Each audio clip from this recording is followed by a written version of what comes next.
조임에 의한 엄청난 감각. 이런 자극적인 이야기에 혹해서 무작정 시도하려는 분들이 많습니다. 하지만 우리 몸의 구조를 제대로 이해하지 못하고 덤벼들었다가는 돌이킬 수 없는 사고가 터집니다. 단순히 아픈 것으로 끝나는 문제가 아닙니다. 평생 기저귀를 차고 살아야 할 수도 있는 무서운 일입니다. 오늘은 많은 분들이 궁금해하지만 누구에게도 물어보지 못했던 그 은밀한 뒤쪽 관계에 대해 의학적으로 냉정하게 분석해 드리겠습니다. 안녕하세요. 저는 28년 차 산부인과 전문의이자 여러분의 건강한 사랑을 돕는 의학 박사 미나입니다. 본격적인 이야기에 앞서 여러분의 건강을 지키기 위한 구독과 좋아요 버튼을 한번 꾹 눌러주시길 부탁드립니다. 여러분의 작은 관심이 제가 더 정확하고 안전한 의학 정보를 전달하는 데 큰 힘이 됩니다.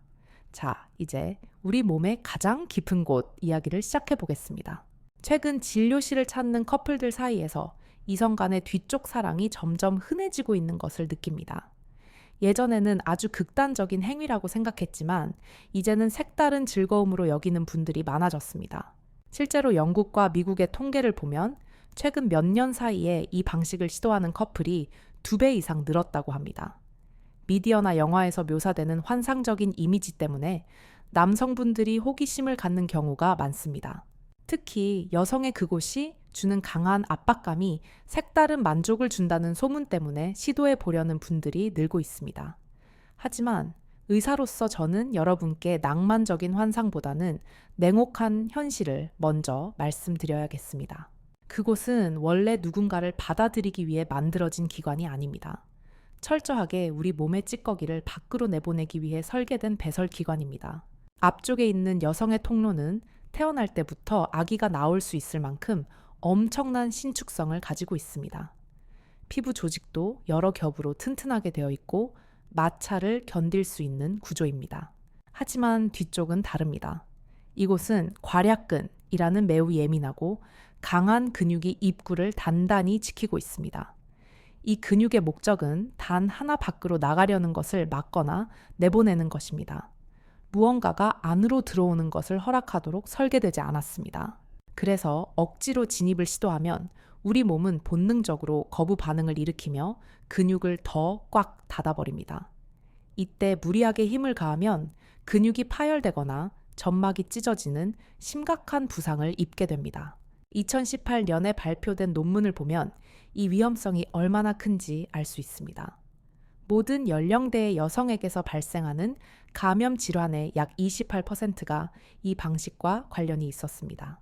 특히 젊은 층인 18세에서 34세 사이의 경우 에이즈를 포함한 심각한 바이러스 감염의 40%가 이 행위와 연관되어 있었습니다. 이것은 단순히 운이 나빠서 걸리는 것이 아닙니다. 그곳의 내벽은 아주 얇은 단층 세포로 이루어져 있어 작은 마찰에도 쉽게 상처가 납니다. 눈에 보이지 않는 미세한 상처 틈으로 바이러스와 세균이 침투하기 가장 완벽한 조건이 만들어집니다. 게다가 그곳은 우리 몸에서 가장 많은 세균이 살고 있는 곳입니다. 아무리 깨끗이 씻어도 장내 세균을 완벽하게 없애는 것은 불가능합니다. 준비되지 않은 상태에서 무리하게 진행하면 여성 파트너는 극심한 고통을 겪게 됩니다. 단순히 아픈 것을 넘어서 조직이 붓고 피가 고이는 혈종이 생겨 병원에 실려오는 경우도 봤습니다. 더 무서운 것은 만성적인 합병증입니다. 반복적인 자극으로 괄약근의 기능이 망가지면 나중에 본인의 의지와 상관없이 변이 새어나오는 변실금이 생길 수 있습니다. 상상해 보십시오. 나이가 들어서 괄약근 조절이 안 되어 평생 기저귀를 차고 살아야 한다면 얼마나 끔찍한 일입니까? 원래 사랑을 나누라고 만들어진 안전하고 훌륭한 앞쪽 통로가 있는데 왜 굳이 위험한 뒤쪽을 고집하는지 의사로서는 안타까울 때가 많습니다. 솔직히 말씀드리면 저는 산부인과 전문의로서 이 방식을 권장하지 않습니다. 얻는 즐거움에 비해 잃을 수 있는 건강의 위험이 너무나 크기 때문입니다. 하지만 그럼에도 불구하고 서로의 합의해 혹은 특별한 사정으로 이 방식을 선택하는 분들이 분명히 계십니다. 임신에 대한 공포 때문에 피임을 목적으로 뒤쪽을 선택하는 커플도 종종 봅니다. 이유가 무엇이든 만약 여러분이 이 길을 선택했다면 반드시 알아야 할 안전 수칙들이 있습니다. 모르면 몸을 망치지만 제대로 알면 최소한 최악의 상황은 피할 수 있습니다. 첫 번째 마음의 준비와 완벽한 합의입니다. 많은 여성분들이 본인은 원하지 않는데 파트너가 원해서 어쩔 수 없이 허락하는 경우가 많습니다. 설문조사에 따르면 경험한 여성의 절반 이상이 자발적인 의지가 아니었다고 답했습니다. 이것은 관계를 망치는 지름길입니다. 마음이 내키지 않으면 우리 몸은 긴장 상태가 되어 근육을 더 딱딱하게 굳힙니다. 긴장된 근육을 억지로 뚫고 들어가려는 행위는 사랑이 아니라 폭력에 가깝습니다. 상대방이 진심으로 동의하는지, 그리고 두려움은 없는지 끊임없이 대화하고 확인해야 합니다. 술에 취해 판단력이 흐려진 상태에서 충동적으로 시도하는 것은 절대 금물입니다.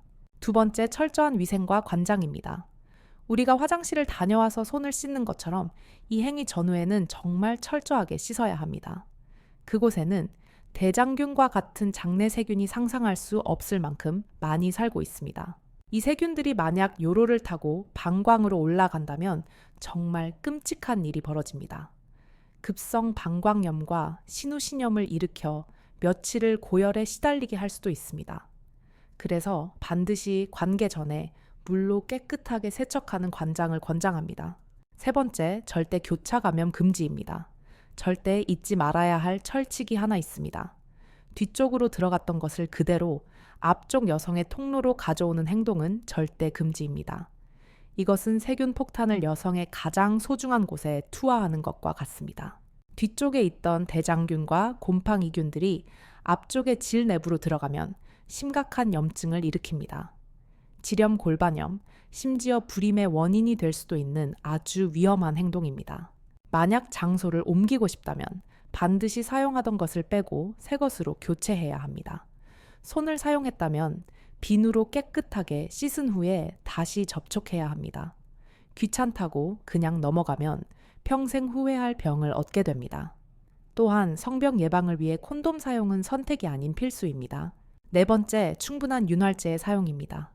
앞쪽의 여성 통로와는 달리 뒤쪽은 스스로 윤활액을 만들어내지 못합니다.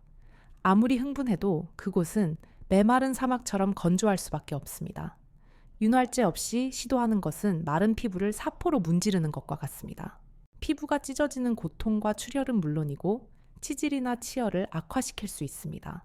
그래서 반드시 충분한 양의 젤을 준비해야 합니다. 다섯 번째, 천천히 그리고 멈출 용기입니다. 모든 준비가 끝났다고 해서 서둘러 진입하는 것은 금물입니다. 괄약근이 이완될 수 있도록 충분한 시간을 주고 부드럽게 마사지해야 합니다.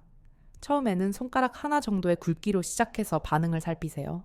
상대방이 통증을 호소하거나 불편해하면 즉시 멈추고 기다려야 합니다. 고통을 참아가며 하는 관계는 그 누구에게도 즐거움이 될 수 없습니다. 내 몸이 감당할 수 있는 범위를 넘어서는 것은 용기가 아니라 만용입니다. 중간에 피가 비치거나 심한 통증이 느껴지면 즉시 중단해야 합니다. 창피하다고 숨기거나 참으면 나중에 더 큰 수술을 받아야 할 수도 있습니다. 의사에게 사실대로 말하는 것을 부끄러워하지 마십시오. 방치하면 폐혈증이나 농양 같은 무서운 합병증으로 이어집니다. 이제 마지막으로 장기적인 후유증에 대해 냉정하게 말씀드리겠습니다. 젊을 때는 근육의 탄력이 좋아 별 문제를 못 느낄 수도 있습니다. 하지만 괄약근은 고무줄과 같아서 계속 늘리면 결국 느슨해집니다. 나이가 들고 근육에 힘이 빠지면 본인의 의지와 상관없이 변이나 가스가 새어나오는 변실금이 찾아옵니다. 냄새 때문에 사람들을 만나기도 꺼려지고 우울증까지 오게 됩니다. 이미 치질이나 치열이 있는 분들은 절대로 시도해서는 안 됩니다.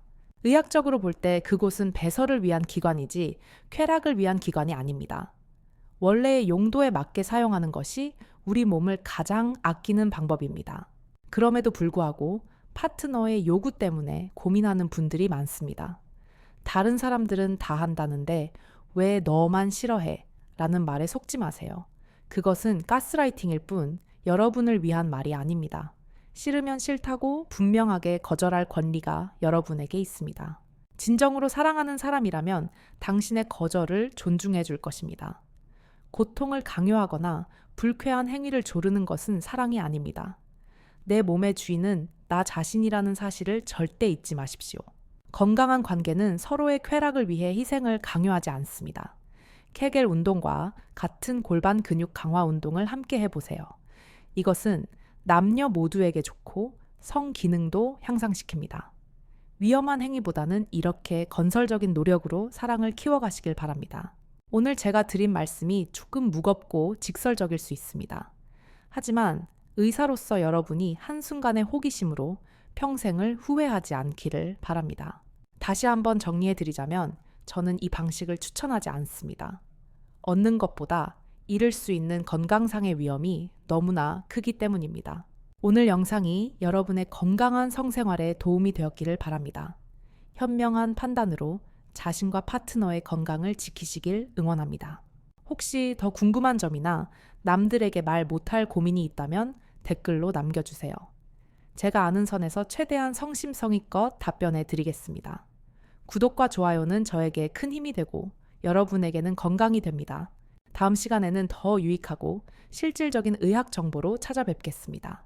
항상 건강하시고 행복한 사랑 나누시길 바랍니다. 지금까지 산부인과 전문의 미나였습니다. 감사합니다. 안녕히 계세요.